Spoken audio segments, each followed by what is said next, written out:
guess to free up the process in the city. Yeah. And they pay, you don't even have to pay the verdict if you lose. Like, that's crazy. Hey, what's going on YouTube? It's Kevin and Michele. We are back with the new video. I hope you guys enjoyed your week. I'm sorry that we are a little bit late this week. We wanted to continue to watch the rest of the New Edition story, which came on BET.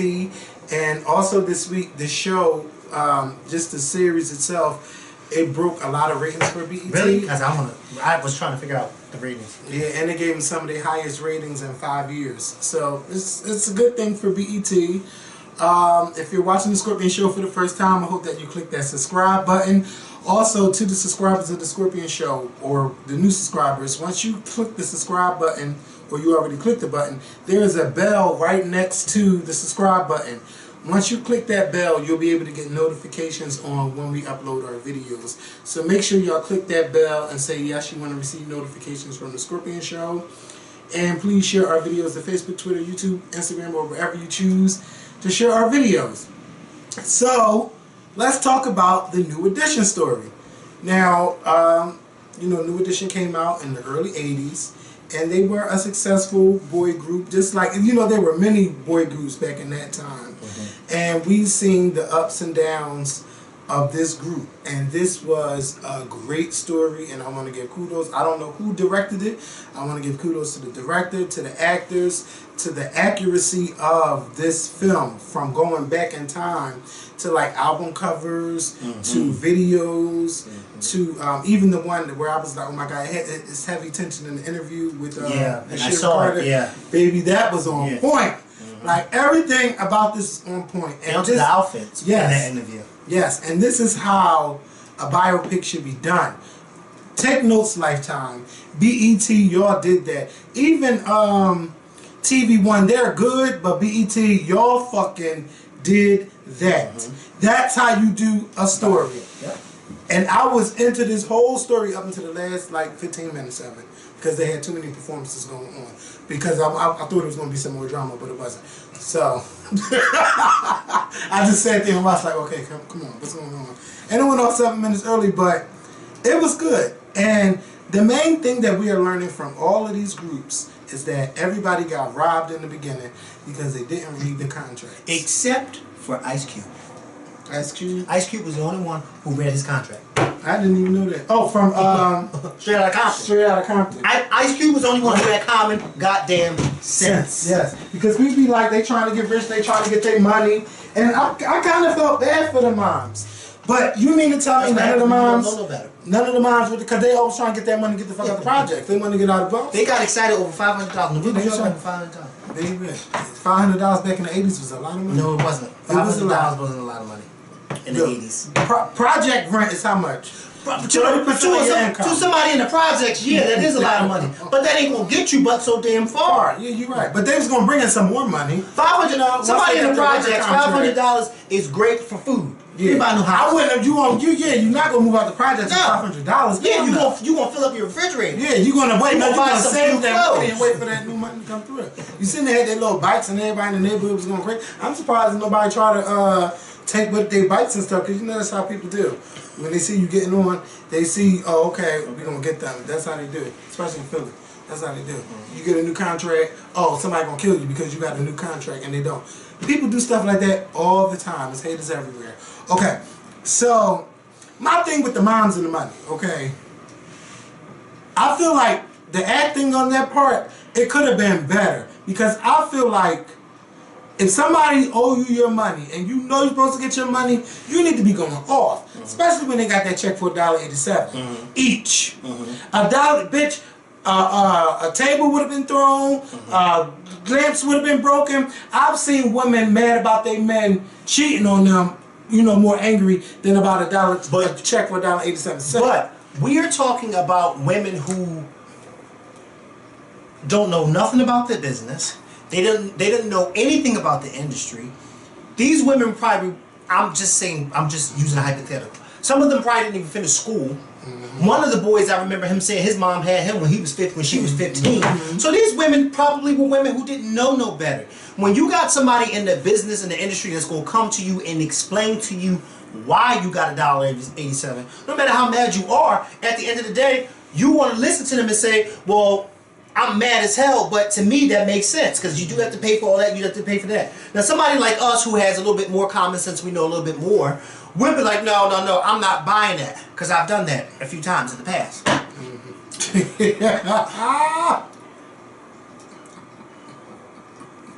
I'm not saying nothing. Go ahead. Yeah.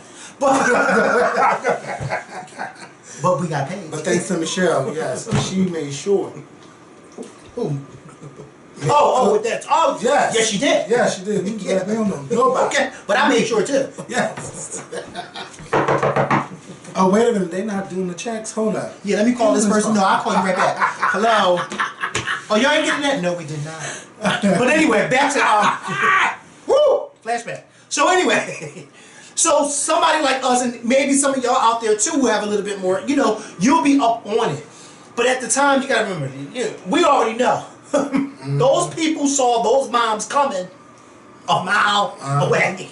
So they knew. And then, think about it too. I don't know how true it is, but stop and think about it. You ain't seen not one father in none of those households. Sure didn't. So it was like, it's just like how it is today. People always say, if you a female, don't go buy a car by yourself. Take a man with you. Don't go get your car serviced by yourself if you're a female. Take a man with you because they will take advantage of you. And you could know what you're talking about and what you're doing as a female, but they don't know that. All they see at the car dealership is a female by herself, and I'm gonna get her for she her don't money. know what's going on. And she don't know what's going on. I can tell you this see is what I'm saying? broken, ain't nothing wrong with it. Right. So I think that was the situation, and I agree with you. I would have been upset too, but I had to. I was watching, and when he went to the second visit, I said, these women ain't know. They didn't learn from the first time.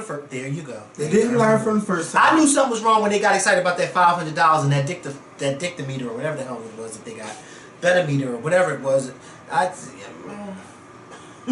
all they can do is filling up their refrigerator and buying clothes. You ain't buying no house for $500. Not even in 1983, you ain't buying no house for $500. Hell no. You're not even buying no damn car, not a good one either.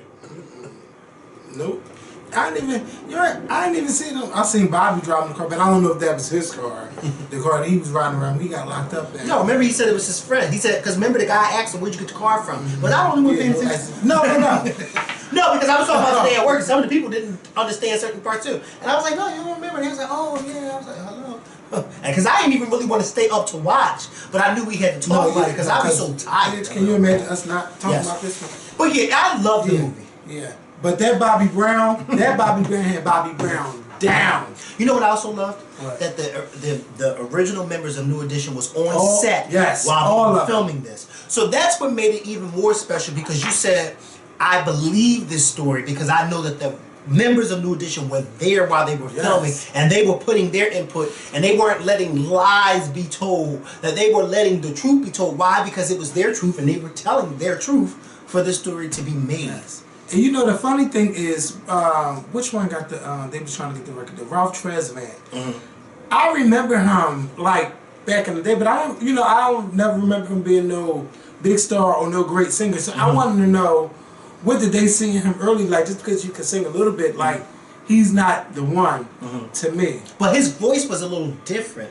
Even with the earlier New Edition songs, he just had a voice like that squeaky voice was a little bit different from what you were actually hearing on the radio.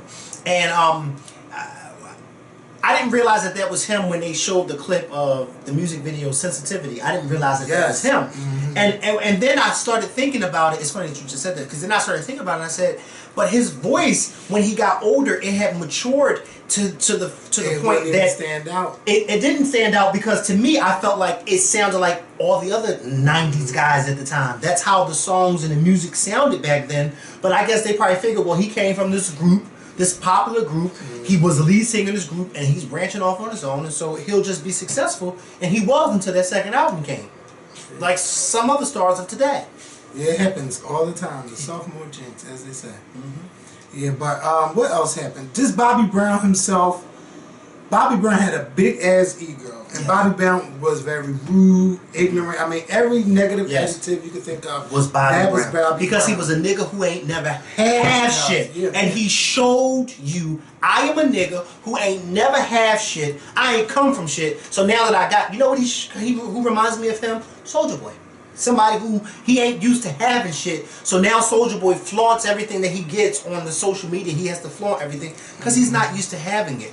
But what I told two of my coworkers today, I said, watching this New Edition movie and watching Bobby Brown be portrayed in this film, it took me back, and I posted this on Instagram last night. It took me back to 2009 when Whitney Houston did her last interview with Oprah, and when she explained Bobby Brown's attitude towards her, how he cheated on her with these different women.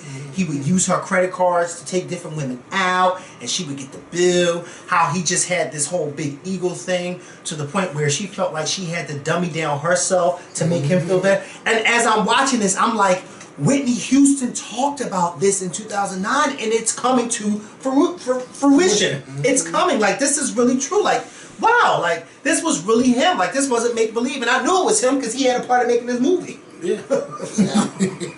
And we've seen so many stories about Bobby Brown and heard so many stories about him that this was true. But, you know, Bobby Brown, his probably his second album, sold 7 million albums. So I didn't even know Bobby Brown was a New Edition till probably like the 2000s, because like, you know, you hear their songs, but you don't know the history. And I was like, Bobby Brown, that's all I know. And then he got with Whitney, but Bobby ain't really had no success like that in the 90s and like since that Bobby album. Everything else was like, he was still riding the wave from New Edition. Yeah, and then he was riding the wave of being with Whitney Houston. Right. But not, you don't know, like, you know all his old stuff, like all the old stuff. Yes, I know Bobby Brown, but the 90s, like, after he married Whitney, no, I don't know nothing about himself for him going to jail so many times.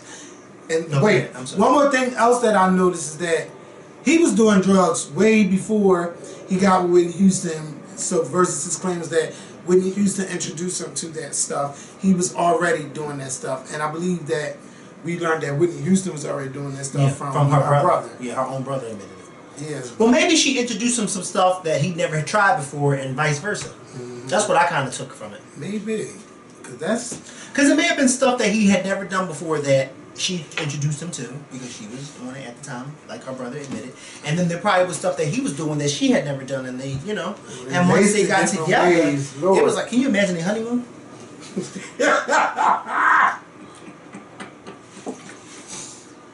All I know is Sister Houston was right the whole time. She was right the whole effing time. She was, but her daughter wasn't no saint, and she wasn't no angel. She wasn't. Because you can't point the finger at all Bobby when your own son admitted, no, Mom, I introduced Whitney to drugs way before she even met Bobby Brown. So, you know what I mean? It's just that Bobby Brown had this bad boy image early on. And so Sissy Houston saw that and said, oh no, I don't want you with him because I brought you up in the church and you had this good girl image and that's what you're going to keep. Not realizing, or maybe she did. You never know. Maybe she did know that Whitney was on stuff. And she probably felt like, oh my God, if she gets with you, it's really going to be bad. And it turned out to be bad. Maybe she wanted somebody to be with Whitney to get her off of this. Well, can I just say this, because I don't want to go through every character, but can I just say Luke fucking James with an S, literally. He did that. And you know I love Luke James. Yes. That's why I'm no surprised you're saying it. Did that. And the fact that he played Johnny Gill, now I knew Johnny Gill was a New Edition, but I didn't really know too much about Johnny Gill's personal life. Yeah, I don't know him from his solo career. But the fact that he played Johnny Gill, and then when it came time for the musical scenes, Luke James said, fuck y'all. Well, they all kind of, I think, use their own voices in certain parts. Yeah. But Luke James was singing. You sure? I know he was singing some parts. Don, don't do that. Don't do that. Don't do that. He just asked me, was I sure? Now, I know I heard Luke James sing something, but other times I was like, that's Johnny Gill. I'm just saying. That's how good of a singer Luke James is that you thought you were listening to Johnny Gill. No, that was Luke James singing. That was him singing. That was Luke James singing that song, baby. Don't get it twisted. We're gonna have to get Luke James on this. Okay.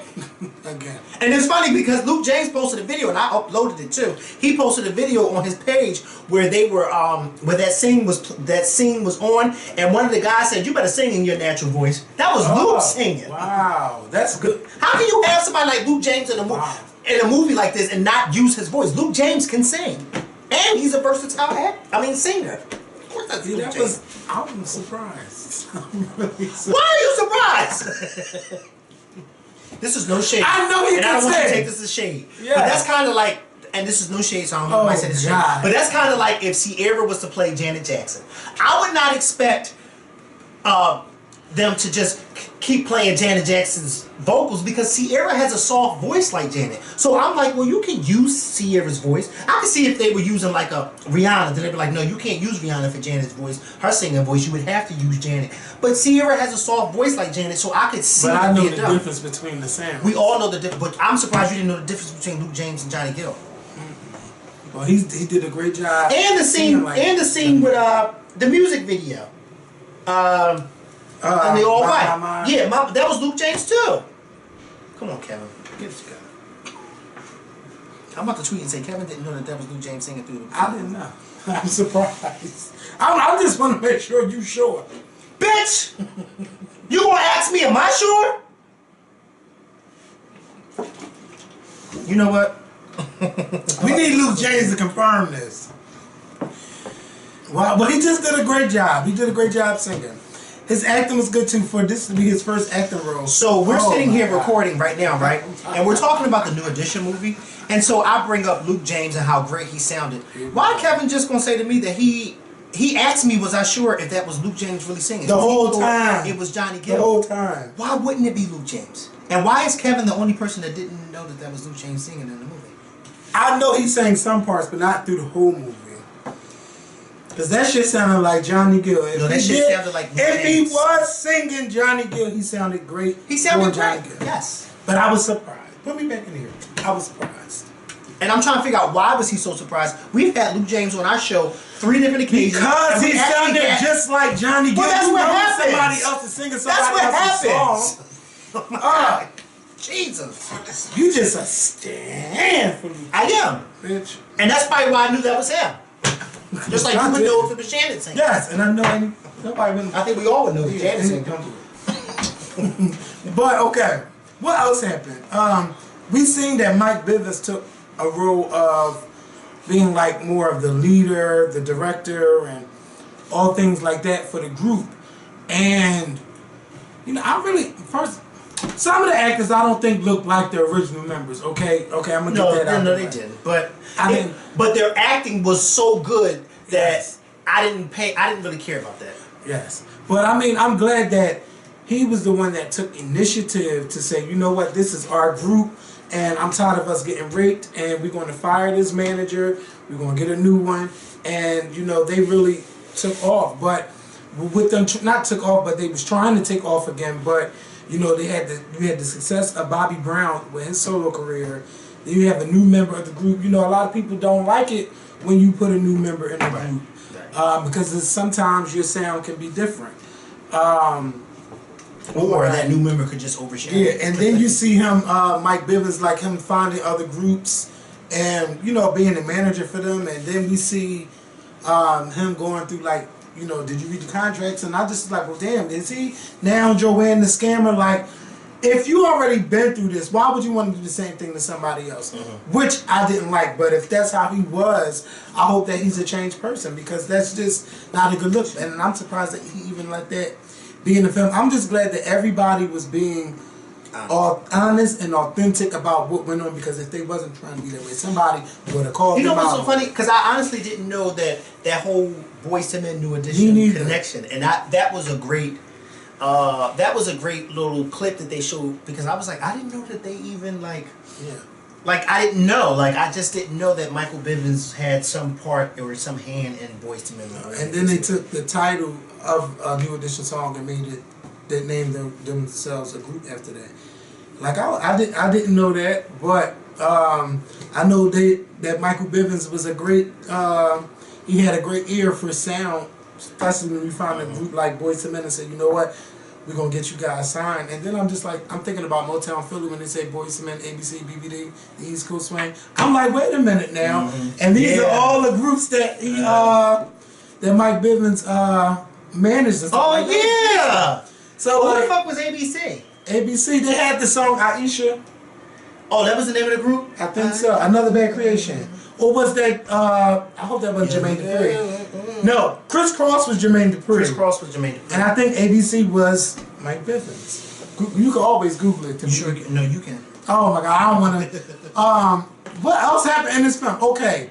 The guy that played Ralph Tresvant, I think he was the most accurate one that looked like him. I feel like you know me, I'm about to say it. I feel like I've seen him somewhere before.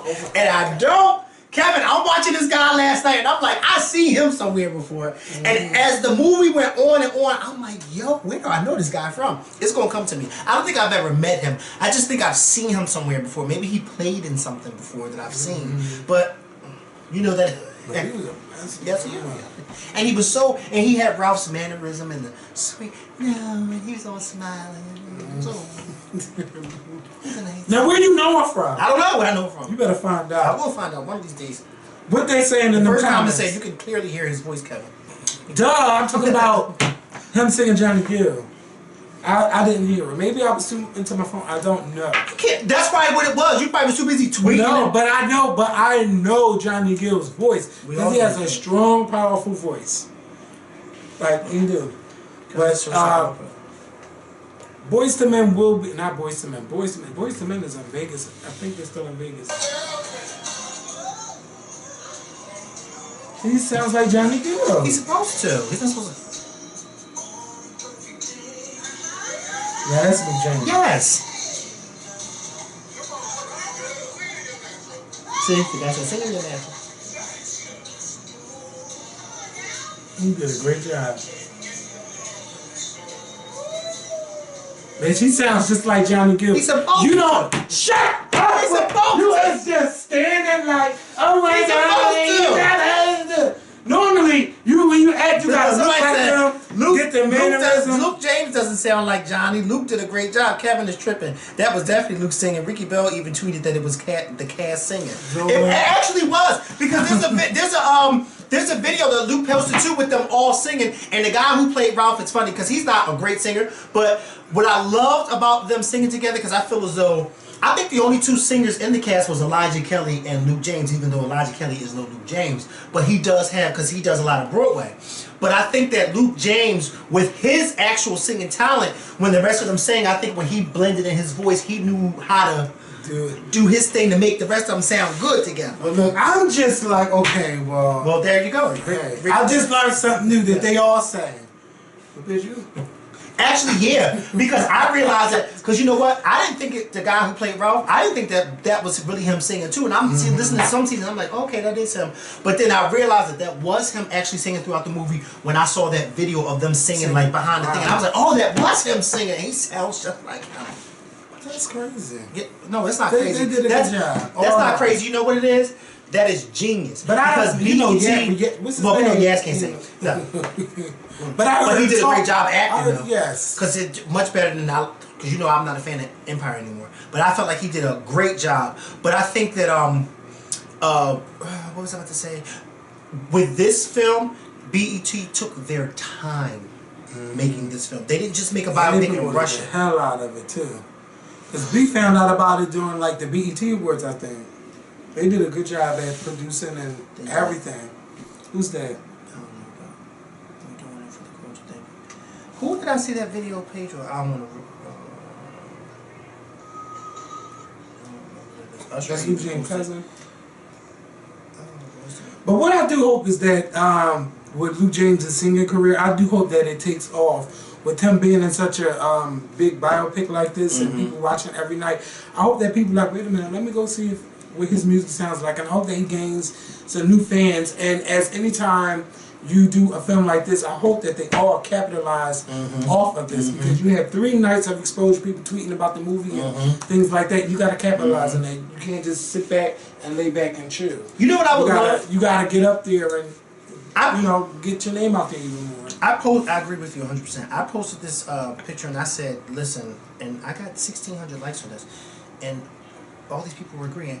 I said, I can definitely see Luke James after watching this movie playing Marvin Gaye. With the whole, I can see it. After listening to him, I'm like, I can see this man playing Marvin Gaye. I think they had somebody else that they said that they were going to cast to play Marvin Gaye. And I was just like, no, you need a singer. And then I saw Luke last night and I was like, Luke could play that. This whole scruffy look and that when Marvin Gaye went into that, when he transitioned from the whole... Remember when he was with Tammy Terrell and he was that clean cut, suave man, and then the 70s came about and with the war in Vietnam, and then he started going into that whole scruffy look and the whole beanies and all that, and then he was no longer that suave, debonair guy. He was that what's going on guy. I can see Luke James transferring into that. And to be quite honest, I thought he did a great job in acting last night too, as far as for this to be his first film. I was like, wow, he did a really good job. He's all teeth too. Every time he turned around, he was always smiling. But I can see it. I can definitely see him, and I'm rooting for Luke to do that. As a matter of fact, I'll put up my paycheck to help that. It ain't much.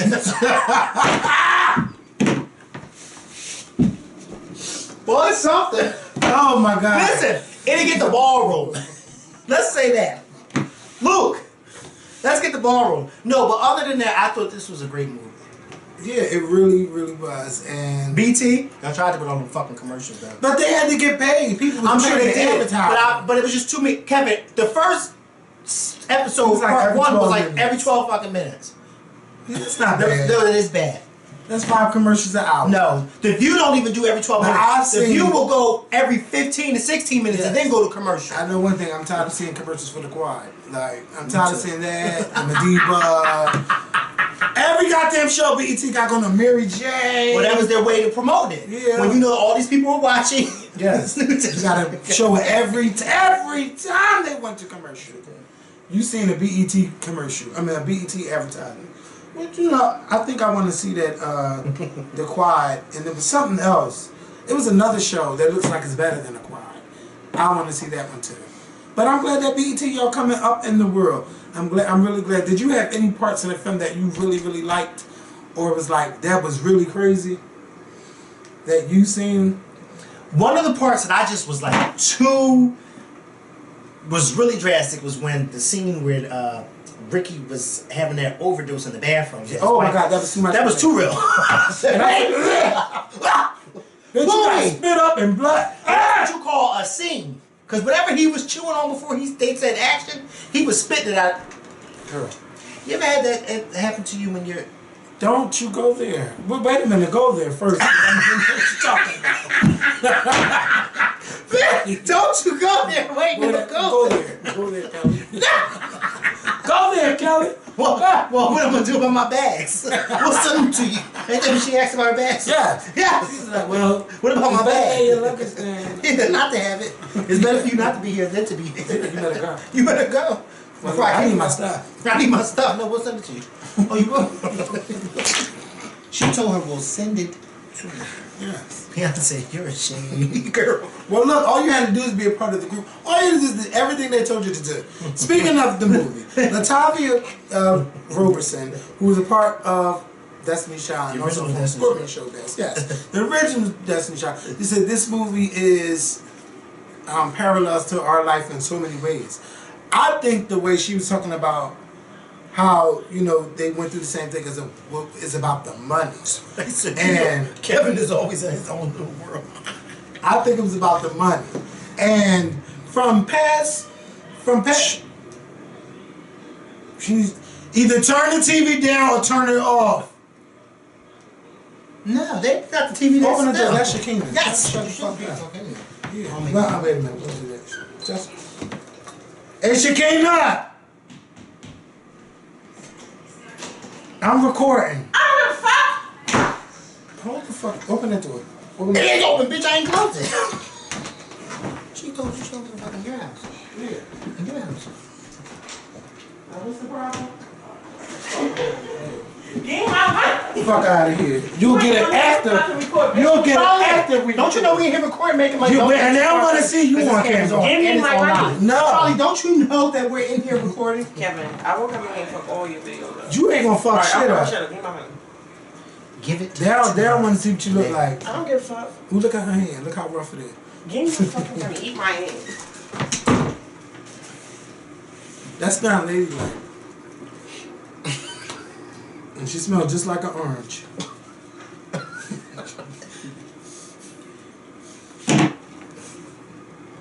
Did you just flag her away? Sashay away. What was it? So you was, I forgot what you were saying, Listen, a visual. Harambe. Oh, you chum. I dare you to tell me I'm lying. I dare you to tell me I'm lying.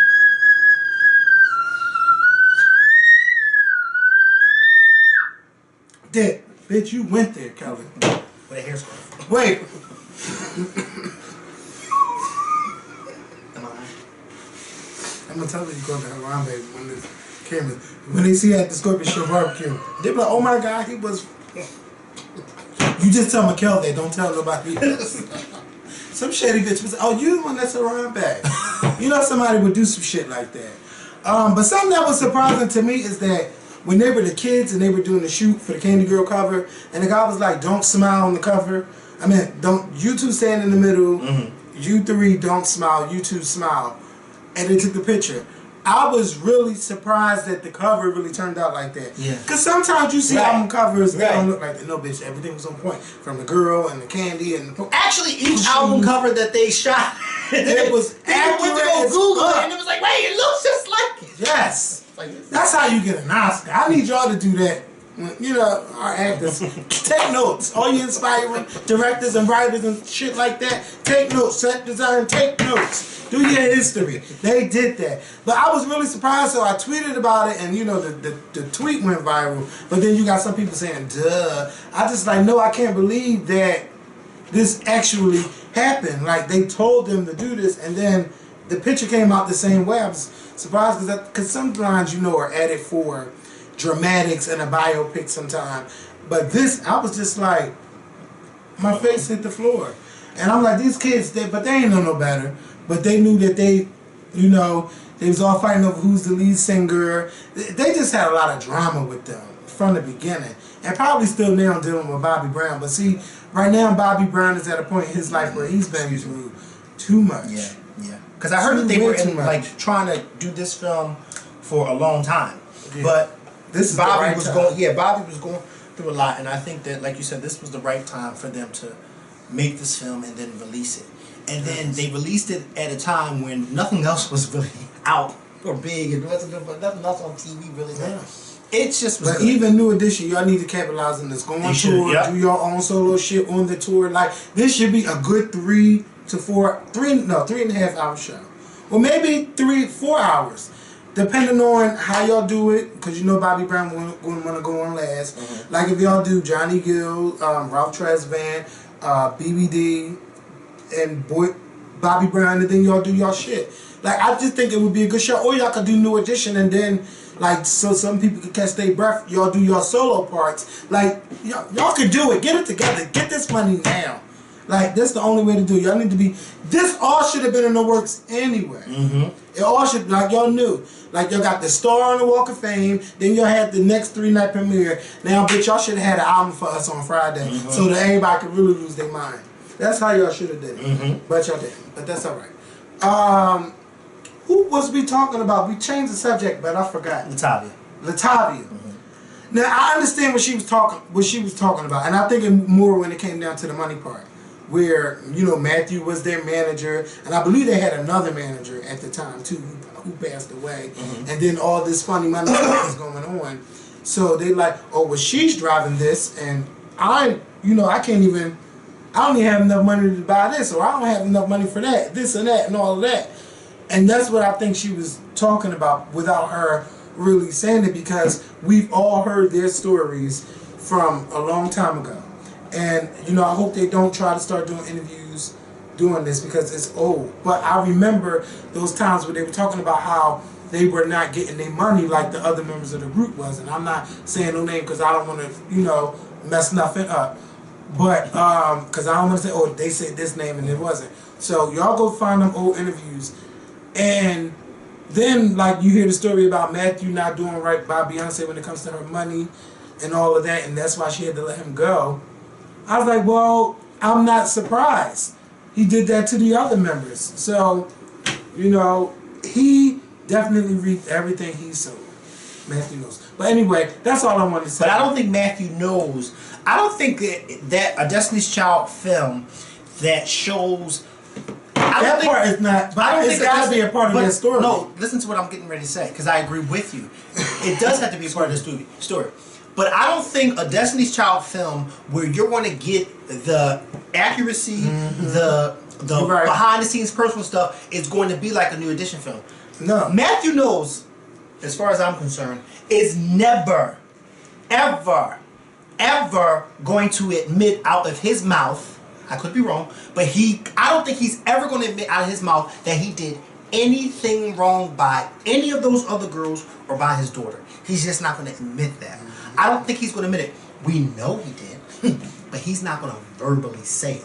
So therefore, just with that alone, it's not going to work. Because Matthew knows is a smart man. We all know it. The minute a network puts something out like that, you can forget it. It's going to be all types of lawsuits because Matthew's going to feel like he's going to say it ain't true. Yeah. We know it's true. But he's going to say it ain't true. Because he's not going to want to admit it. They better come up with a story where, they hire every Olivia Pope and y'all come into a room. This is a story that definitely has to be told. And I only want to see the authorized version. I don't want to see the unauthorized version because anybody could go based off a book and anybody could put anything in it and say anything and everybody believe it, and that's not true.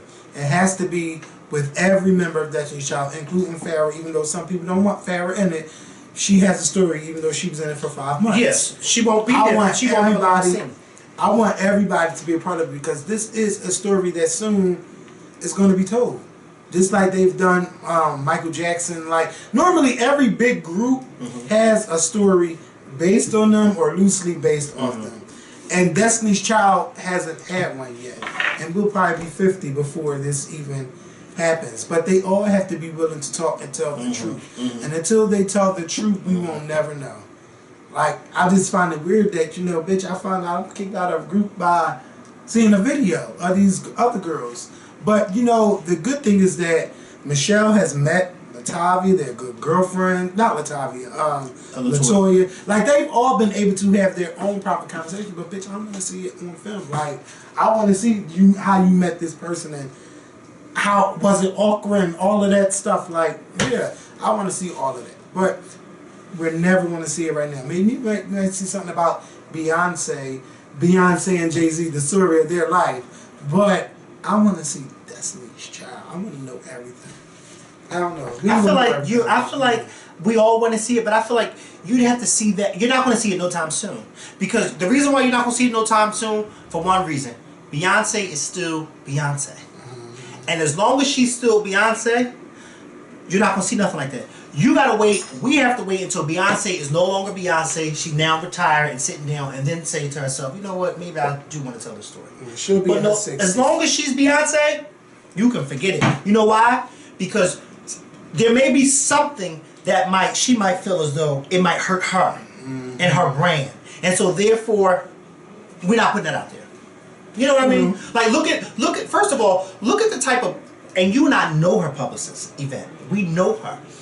Yvette ain't going to let nothing that's going to tarnish Beyonce's name be put out there. And if it is, it's going to be immediately rebunked and taken down, and then that's going to be the end of that. You know what I mean? We're going to talk about it for a few days, and then by the following week, we're going to hear no more about it. That's the type of team Beyonce has. I feel as though as long as Beyonce is Beyonce, we ain't going to hear or see no movie until Beyonce is no longer Beyonce. There's a new Beyonce, and Beyonce going to sit back and say, you know what, Jay? I think it's time that I do want to do it. Let me call the rest of the girls, see if they want to do it.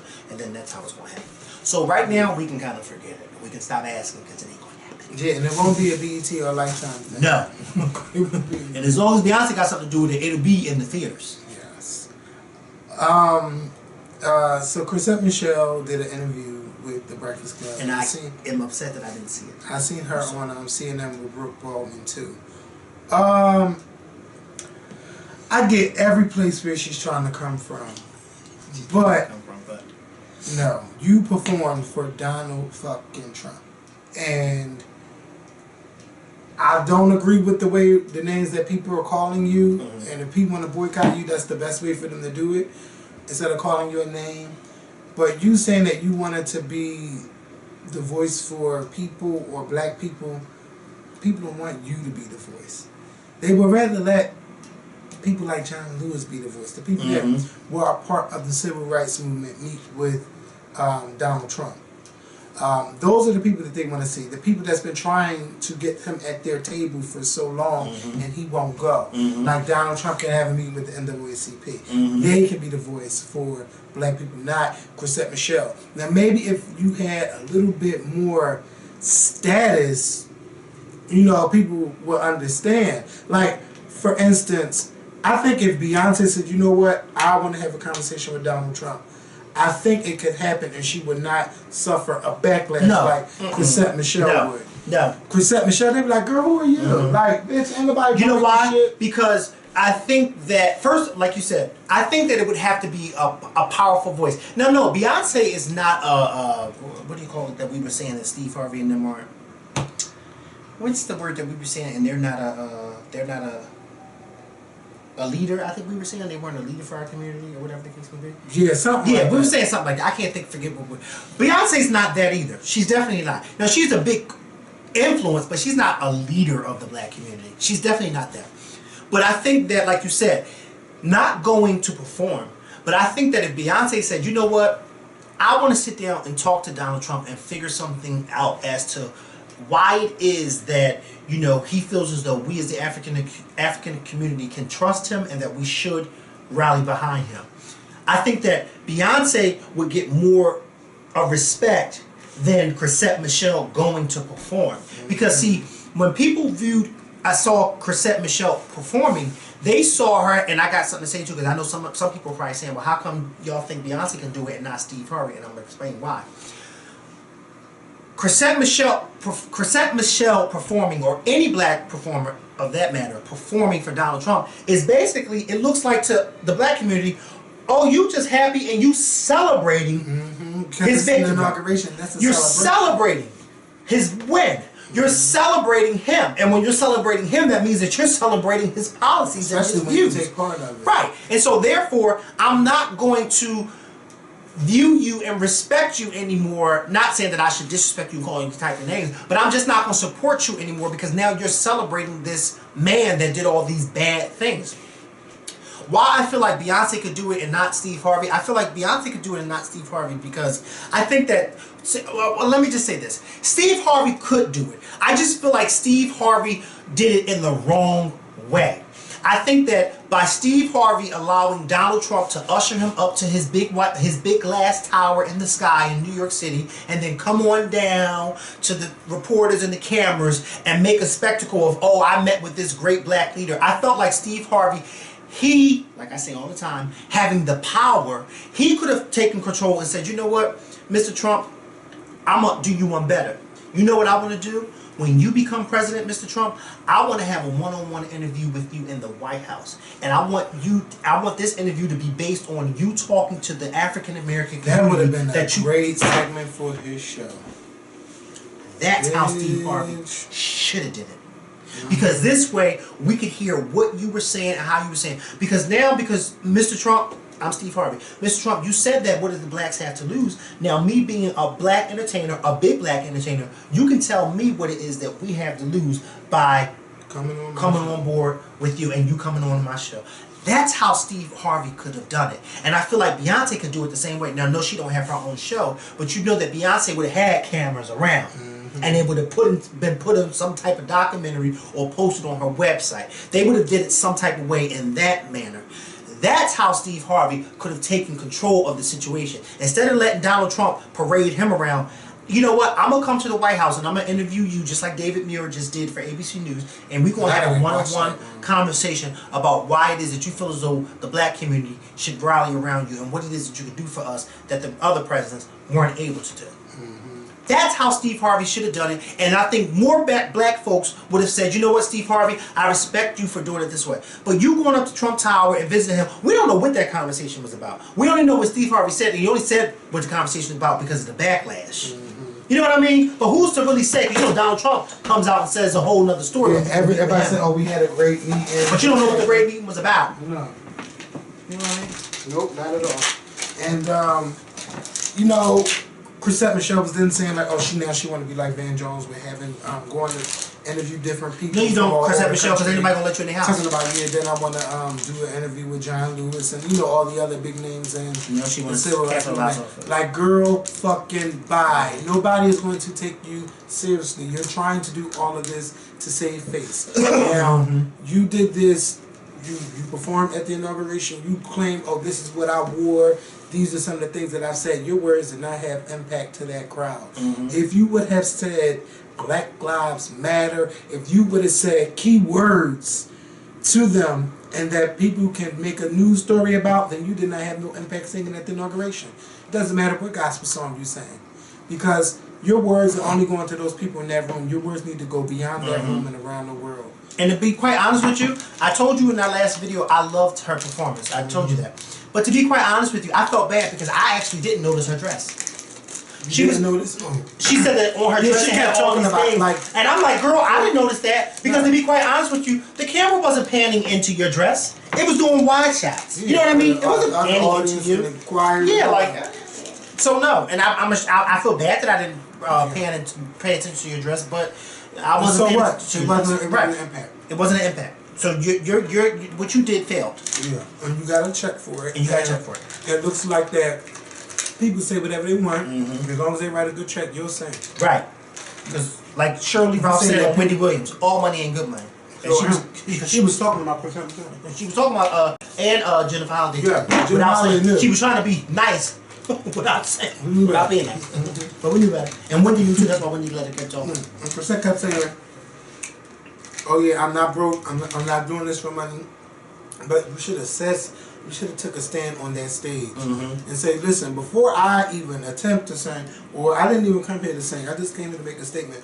Or something else you could have did was donate that check, whatever you got, could have donated to anything, because people gonna look at you weird. Like, what are you doing?" And the fact that she even thought that she was gonna be able to shake his hand. She got so upset that she couldn't shake his hand. Did you really think he was going to let that house nigga come in his house and shake his hand? No, he wants you to come, shuck and jive for him, and then take your ass back out to them fields because it's cotton that needs to be picked. And it needs to be picked by tomorrow goddamn morning. Yeah, and then you'll just be now. You'll be like black people. We had Chrisette Michele performing. You were that Chrisette Michele. You were that token nigga at Trump Tower. Yes, he was that token. She was the part of that token nigga group that Donald Trump can say, "I like black people. See, I have them." Yeah, I fell for the yeah, because they got that. That's the first thing they said when it came to Martin Luther King III, who they called Martin Luther King Jr. at the White House Square. You know what? Martin Luther King Jr. need to come back. People said everybody's street. Martin Luther King Jr. been dead for nearly 50 years. How do you even confuse that? If anything, if you didn't, I would say, if anything, I would give him the benefit of the doubt if he said Martin Luther King Jr.'s son. Yes. But the fact that he said Martin Luther King Jr. was here, talking to President Trump. How? And what is going on after your meeting? I ain't hear Martin Luther King Jr. III because they're not talking about anything. I want y'all to talk about, like, he's quick to build a wall. He's quick to sign these executive orders. Be quick to start helping these communities. And Chicago do need help. Chicago need help with the police, and they need help with their citizens. Something's got to give somewhere. Yeah. Because this is bad. It's bad when you hear from Donald Trump, but literally, I don't know what the other people in Chicago are doing, so I can't talk bad about them. But whoever the mayor is, y'all need to get his ass out. Like, Chicago really needs a makeover. Like how New York, remember how we used to hear about New York having all of this crime or whatever? Whatever crime they did to where there are over 8 million people in New York City, and I think they only had about 100 killings or something like that. It's even less than Philadelphia. New York City is the biggest city in the United States. Yeah, but they cracked down on so much. Yeah, and they cracked the fact that the largest city in the United States was able to crack down on the murder rate and the crime rate. It's like, wow. They ain't playing with y'all. They got cameras everywhere. Every fucking where. But I did see that special report where those cameras in subways, majority of them didn't work. Don't work. Don't say that. I'm just saying, sure. Don't give them no. Well, listen, I saw it. If I saw it, I know other people saw it, and I don't even live in New York. These jalapeno cashews are fun. You know, I've been having to, check my sodium count for my high blood pressure, all that stuff. It's been tough. Like, I be like, I remember before y'all used to get on me like, oh, Kevin, make sure that frozen stuff is not high in sodium. I'm like, fuck the sodium. I'm looking at the calories. Bitch, no, you got to look at everything. You got to check, make sure that you're not having too much salt in your body. Like, I'm really doing my thing. The only thing is, I hate that it costs so much just to eat right. You can eat whatever unhealthy thing and it'd be like $1.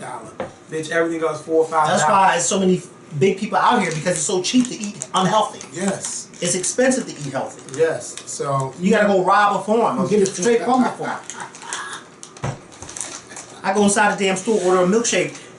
I'm waiting 10 minutes for a milkshake. What y'all doing? Milking the cow? Okay. Where's my 10 milkshake? minutes. That should be one of the first things when you come Yes. in. They already make it. Where is my milkshake? While you waiting for the rest of your sandwiches? Oh, you went to go get the stool to go sit down under that cow? What's taking so long? What? Oh, you ain't had a bucket and stuff ready? Damn. Milking the cow. And Chrisette, baby, Spike Lee is not supposed to be your mentor, and I don't even think that. I don't even think Spike Lee wants to mentor you. Yeah, she's talking. He's supposed to be my peer, and I would have paid. Why does she feel like he's supposed to be her mentor? I guess because she wanted to do movies now for no political genius. Now this is all, this whole new thing now. If you don't stop doing that with that bag, I'm sorry. because it's irritating me. I'm sorry. Just pour it in your hand. All right, hold up. Like a child. Jesus. Don't do it. I'm hearing this crackling, crackling, crackling. Oh, God. I can't even get it out. Stop! Bitch. Wait.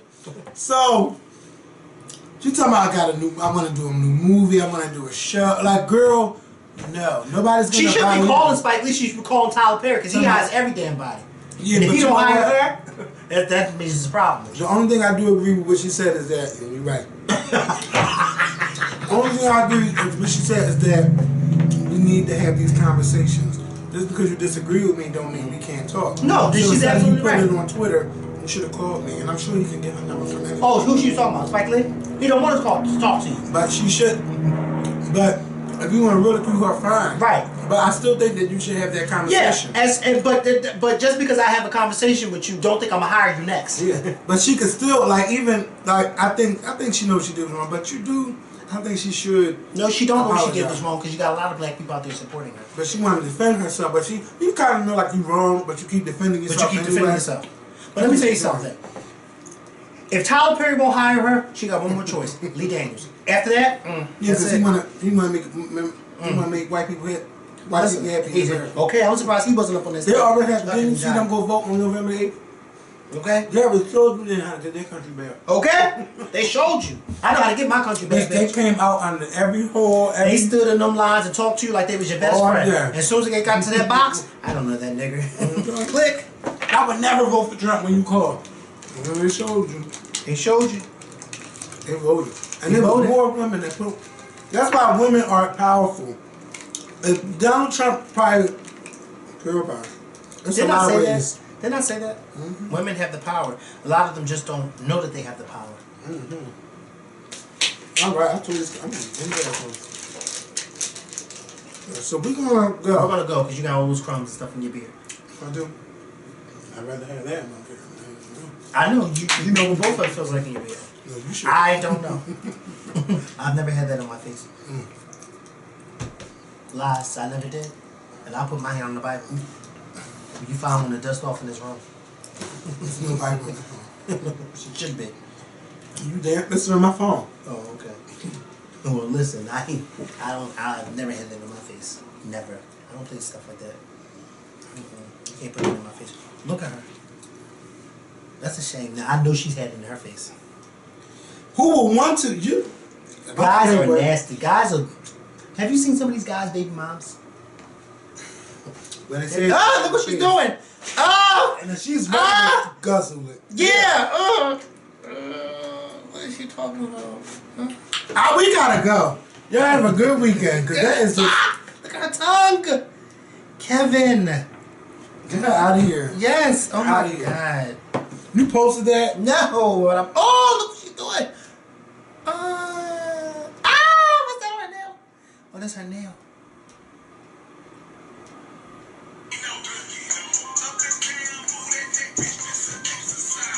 No! No! Ugly.